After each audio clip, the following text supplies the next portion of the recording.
these military chiefs that I am quoting to you, they are out and out liars. Is that your contention?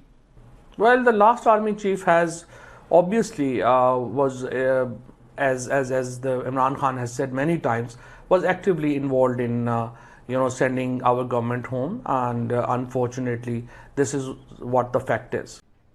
अरे कहना क्या चाहते हो? But I'm not talking just about General Bajwa. I'm talking about the current military leadership who have backed General Bajwa's claim that you in the PTI were asking the army to do unconstitutional things.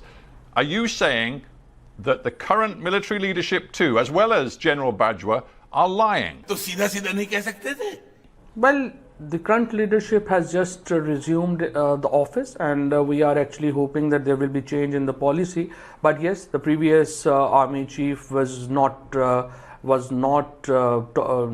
talking the truth when he said that we are asking for the help. We were only asking for the neutrality of the army, which was not there, which was obviously that the Pakistani establishment was helping this present imported government to change the regime. आसान भाषा में बाहर जाइए.